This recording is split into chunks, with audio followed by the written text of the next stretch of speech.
भारत में पीएम मोदी के फिर से पीएम बनने पर ताइवान के राष्ट्रपति ताई चिंगेट ने बधाई दी है। इसके बाद चीन ने इस पर आपत्ति जताई थी। अब ताइवान ने इस पर पलटवार किया है। ताइवान के उप विदेश मंत्री टिएन चुंग क्विंग ने कहा कि ना तो मोदी जी और ना ही हमारे राष्ट्रपति चीन से डरने वाले हैं।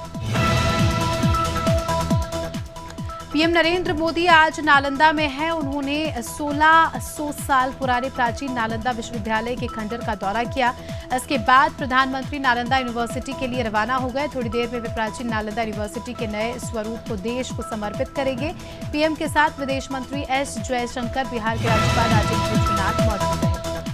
सऊदी अरब में मक्का के हज के लिए पहुंचे 550 यात्रियों की मौत हो गई। 12 जून से 19 जून तक चलने वाली हज यात्रा में अब तक कुल 577 तीर्थयात्रियों की मौत हो चुकी है। इसकी वजह सऊदी अरब में बढ़ रही गर्मी बताई गई है। रिपोर्ट के मुताबिक मरने वालों में 323 नागरिक मिस्र और 60 जॉर्डन के हैं।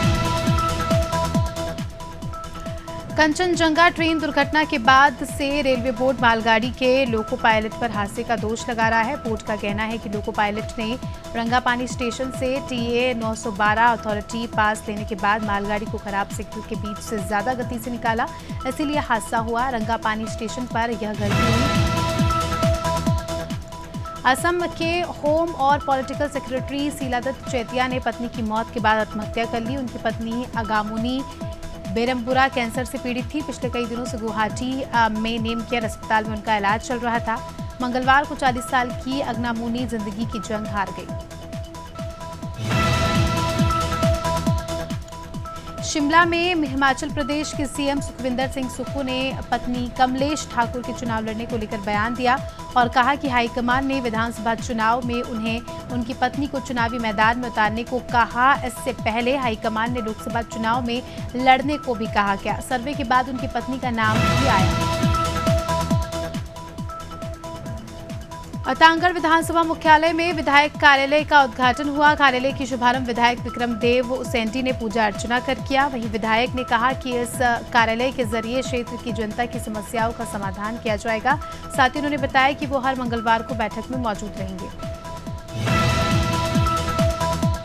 पुणे के पोर्शे कार मामले के बाद चेन्नई में हिट एंड रन का मामला सामने आया है। चेन्नई में राज्यसभा सांसद की बेटी ने फुटपाथ पर सो रहे एक व्यक्ति पर कार चढ़ा दी, जिससे उसकी मौत हो गई। हादसे के बाद सांसद की बेटी को थाने से ही जमानत दे दी गई।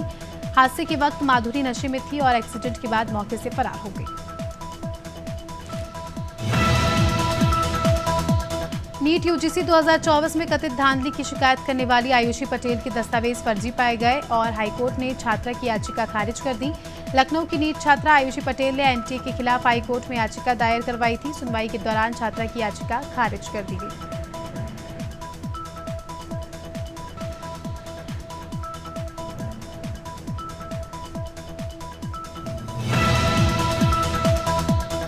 अमरोहा में एक बार फिर आग का तांडव देखने को मिला। बता दें कि नगर के मोहल्ला जाट बाजार में शॉर्ट सर्किट की वजह से भीषण आग लग गई। इस दौरान ट्रांसफार्मर के पास चाय की दुकान और सिगरेट के खोखे जलकर राख हो गए। फिलहाल दमकल की कई गाड़ियां आग पर काबू पा रही है।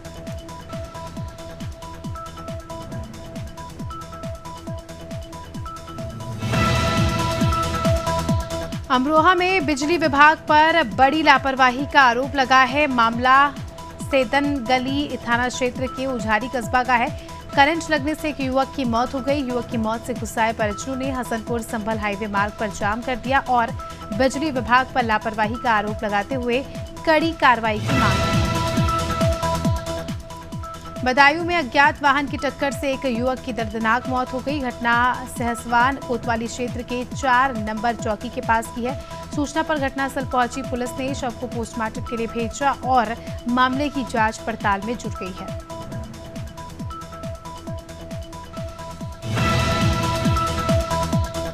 ग्वालियर में आकाशीय बिजली गिरने से 4 लोगों की मौत हो गई, तो वहीं एक व्यक्ति गंभीर रूप से घायल है। घटना करहिया थाना क्षेत्र के करहिया गांव की है, जहां 5 लोग प्रशासनिक अधिकारियों के साथ अपने खेत का सीमांकन करा रहे थे। इसी दौरान आंधी तूफान आने पर यह हादसा हो गया। पुलिस ने चारों शवों को पोस्टमार्टम के लिए भेज दिया है।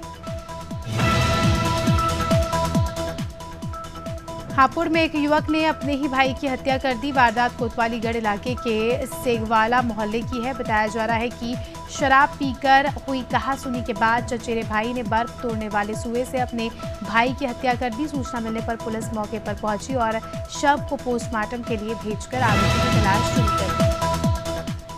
मंदसौर के भानपुरा में कलयुगी बेटे ने अपनी मां की हत्या कर दी और शव को घर में ही गाड़ दिया। वारदात में आरोपी का एक दोस्त भी शामिल था। पुलिस ने दोनों आरोपियों को हिरासत में ले लिया है।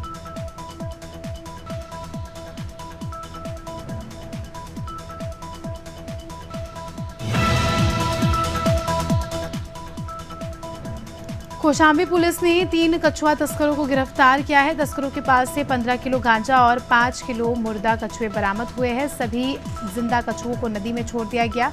कड़ाधाम थाना क्षेत्र के अकबरपुर में ये चीज हो रही थी। पुलिस ने मुखबिर की सूचना पर कार्रवाई की है। फिलहाल पुलिस तस्करों से पूछताछ कर रही है। और कासगंज की खुशी नागर सोनी टीवी की रियलिटी शो सुपरस्टार सिंगर में टॉप 5 में पहुंची। खुशी की परफॉर्मेंस के बाद परिवार में लोग काफी खुश है।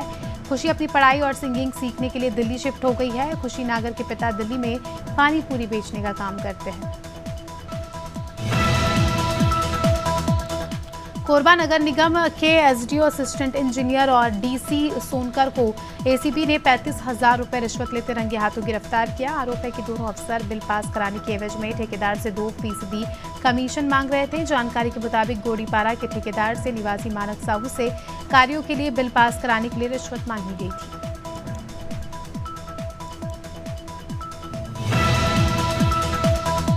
देवास में पुलिस टीम पर हमला करने वाले आरोपियों के घर पर बुलडोजर चला। इसी दौरान 4 आरोपी के घर तोड़े गए। पुलिस की इस कार्रवाई से समाज के लोगों में नाराजगी है। कुछ दिनों पहले पुलिस टीम पीपल रावा थाना क्षेत्र में आरोपियों को पकड़ने गई थी और इसी दौरान आरोपियों ने पुलिस पर हमला कर दिया।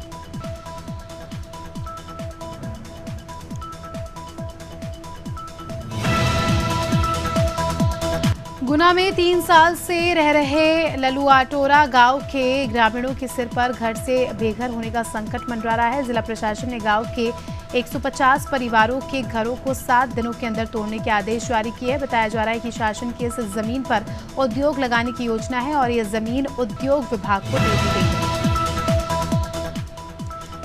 मनकापुर के सीएचसी में घुसकर दबंगों ने डॉक्टरों के साथ अभद्रता की। जब फार्मासिस्ट ने दबंगों को रोका तो आरोपियों ने फार्मासिस्ट की भी पिटाई कर दी और पुलिस के पहुंचने से पहले फरार हो गए। घटना से नाराज मेडिकल स्टाफ ने ओपीडी सहित सभी सेवाएं बंद कर हड़ताल की है। उमरिया के आकाशकोट में पेयजल की समस्या को लेकर ग्रामीणों ने कलेक्ट्रेट का घेराव किया और मुख्यमंत्री के नाम कलेक्टर को ज्ञापन सौंपा। ग्रामीणों की मांग है कि पेयजल की समस्या का जल्द ही निदान किया जाए। आकाशकोट क्षेत्र में करीब 25 गांव आते हैं जहां भीषण जल संकट है। ग्रामीण कई बार जिम्मेदार अधिकारियों से शिकायत कर चुके हैं। गुना में पेशी पर आए बुजुर्ग आरोपी की तबीयत खराब हो गई, जिससे परिजन पुलिस की कार्रवाई पर सवाल खड़े कर रहे हैं और कई गंभीर आरोप लगा रहे हैं। परिजनों का आरोप है कि पुलिस ने 4 दिन पहले आरोपी को गिरफ्तार किया था, लेकिन पेश आज किया है।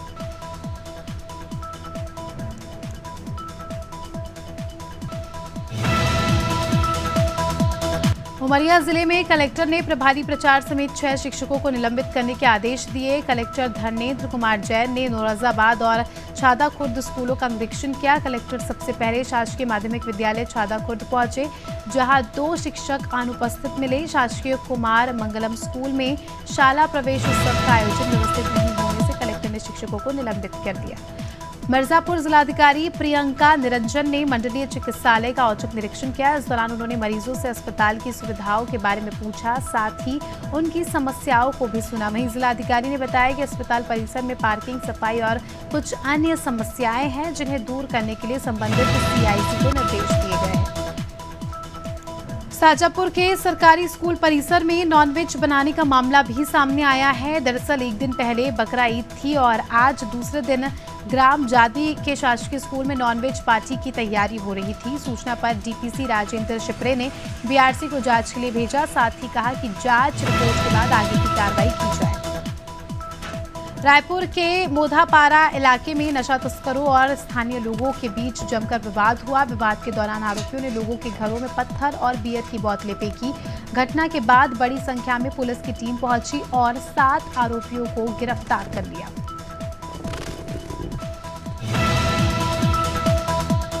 उन्नाव में अतिक्रमण हटाने का अभियान जारी है। आज प्रशासन की टीम ने सड़कों पर अतिक्रमण करने वालों के खिलाफ कार्रवाई की और सड़कों से अवैध अतिक्रमण हटाया। इस दौरान जिलाधिकारी गौरंग राठी ने बताया कि शहर में अतिक्रमण हटाने का अभियान निरंतर जारी रहेगा और जो दुकानदार नियमों का पालन नहीं करेगा उनके खिलाफ कार्रवाई होगी।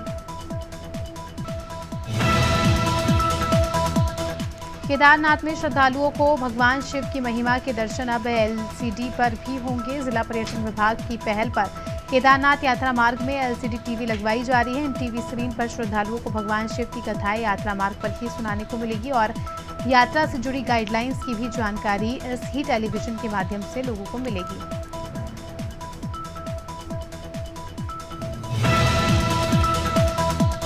सरगुजा में मूलभूत सुविधाओं की मांग को लेकर 4 गांव के ग्रामीण कलेक्ट्रेट पहुंचे, जहां उन्होंने एसडीएम को ज्ञापन सौंपा और मूलभूत सुविधाओं की मांग की। ग्रामीणों का कहना है कि उनके गांव में बिजली, पानी और सड़क नहीं है, जिससे उनको कई परेशानियों का सामना करना पड़ रहा है। कई बार जिम्मेदार अधिकारियों से उन्होंने गुहार लगाई है, लेकिन उनकी गुहार पर कोई ध्यान नहीं दे रहा।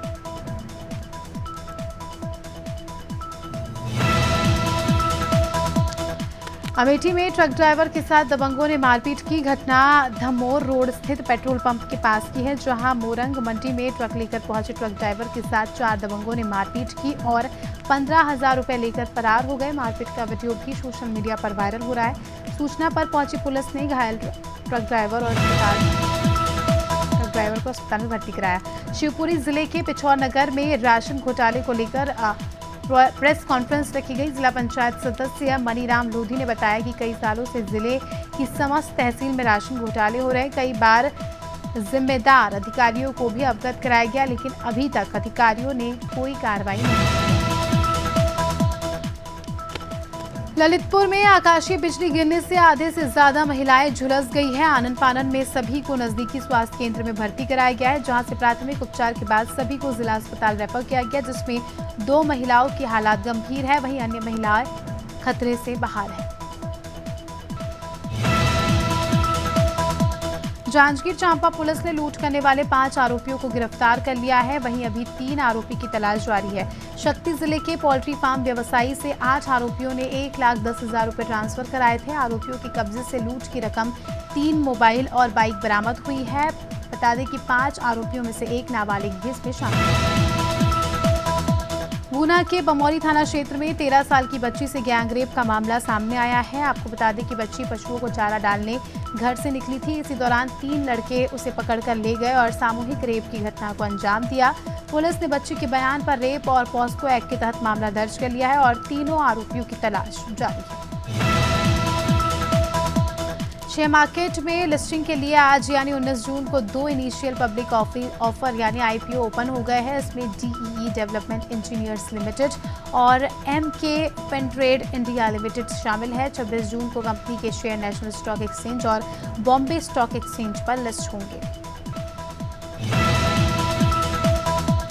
अमेरिका की सेमीकंडक्टर चिप बनाने वाली कंपनी एनवीडी दुनिया की सबसे वैल्यूएबल कंपनी बन गई है। एनवीडी कॉर्प का शेयर मंगलवार को $4.60 की तेजी के साथ $135.58 पर बंद हुआ।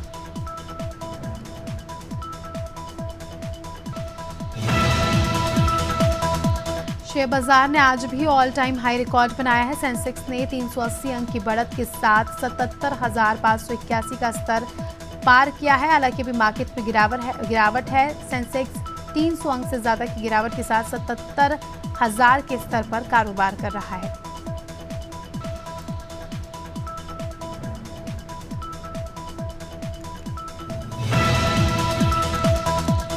न्यूजीलैंड टीम ने कप्तान केन विलियमसन ने टी20 और वनडे की कप्तानी छोड़ने का ऐलान किया और बोर्ड के सेंट्रल कॉन्ट्रैक्ट को भी अस्वीकार कर लिया है। विलियमसन ने कहा कि न्यूजीलैंड के लिए खेलना उनके लिए बहुत बड़ी बात है, वहीं टीम के लिए तीनों फॉर्मेट में आगे खेलना जारी रहेगा।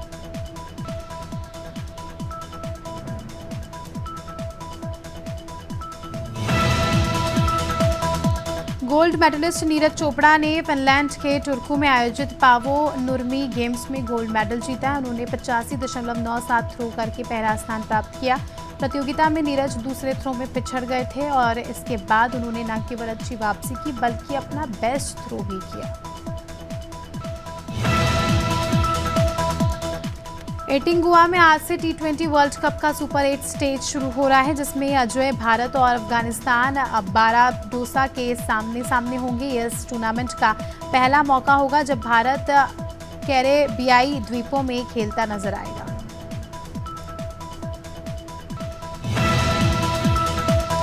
अक्षय कुमार की फिल्म सरफिरा का ट्रेलर रिलीज हो चुका है। ये फिल्म एयरलाइन सिंपल डेक्कन के फाउंडर GR गोपीनाथ की बायोपिक है। फिल्म में अक्षय कुमार और राधिका मदान बतौर लीड एक्टर नजर आएंगे। दोनों की जोड़ी को दर्शक खूब पसंद कर रहे हैं।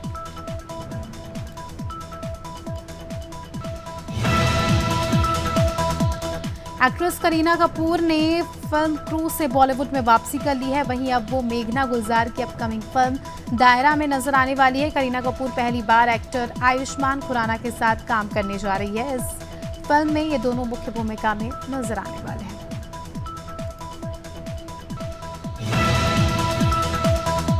रणबीर कपूर इन दिनों अपनी अपकमिंग फिल्म रामायण को लेकर चर्चा में है। वहीं रामानंद सागर की रामायण में लक्ष्मण बनने वाले एक्टर सुनील लहरी ने इस पर अपना रिएक्शन दिया है। सुनील ने रणबीर के नाम बनने पर आशंका जताई है। उनका मानना है कि दर्शक शायद रणबीर को राम की भूमिका में पसंद नहीं करेंगे। हिमाचल में आज भी पश्चिमी विक्षोभ सक्रिय रहेगा, जिससे प्रदेश के ज्यादातर इलाकों में हल्की बारिश का पूर्वानुमान है। मौसम विभाग के अनुसार कल भी अधिक ऊंचे और मध्यम ऊंचाई वाले क्षेत्रों में बारिश हो सकती है। पश्चिमी विक्षोभ सक्रिय होने से बीते 24 घंटे के दौरान कुछ स्थानों पर हल्की बारिश हुई है। झारखंड के लोगों को भीषण गर्मी से जल्द ही राहत मिल सकती है। मौसम विभाग की माने तो 22 जून तक राज्य में मानसून की एंट्री की पूरी संभावना है। इसका प्रवेश राज्य में संथाल के रास्ते से होगा। संथाल में मानसून के आने के बाद 4 से 5 दिनों के बाद पूरे राज्य में बारिश शुरू हो जाएगी। मध्य प्रदेश में प्री मानसून खूब बरस रहा है। भोपाल में सुबह 5 बजे रिमझिम पानी गिरा। मौसम विभाग ने जबलपुर, छिंदवाड़ा समेत 22 जिलों में आंधी बारिश का ऑरेंज अलर्ट जारी किया है। मंगलवार को ग्वालियर प्रदेश में सबसे गर्म रहा। यहाँ दिन का टेम्परेचर 44.2 डिग्री सेल्सियस दर्ज किया गया। पंजाब में अब उमस भरी गर्मी ने असर दिखाना शुरू कर दिया है। नमी बढ़ने के साथ न्यूनतम तापमान में 1.2 डिग्री की कमी देखने को मिली है, लेकिन अभी भी पंजाब का तापमान 5.3 डिग्री अधिक दर्ज किया जा रहा है।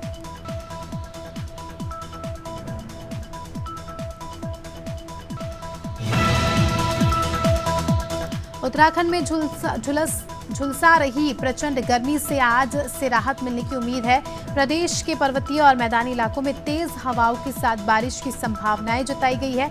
मौसम विभाग की माने तो 19 जून को प्रदेश के पर्वतीय और मैदानी इलाकों में तेज हवाओं के साथ बारिश होगी, जिससे प्रचंड गर्मी का एहसास होगा।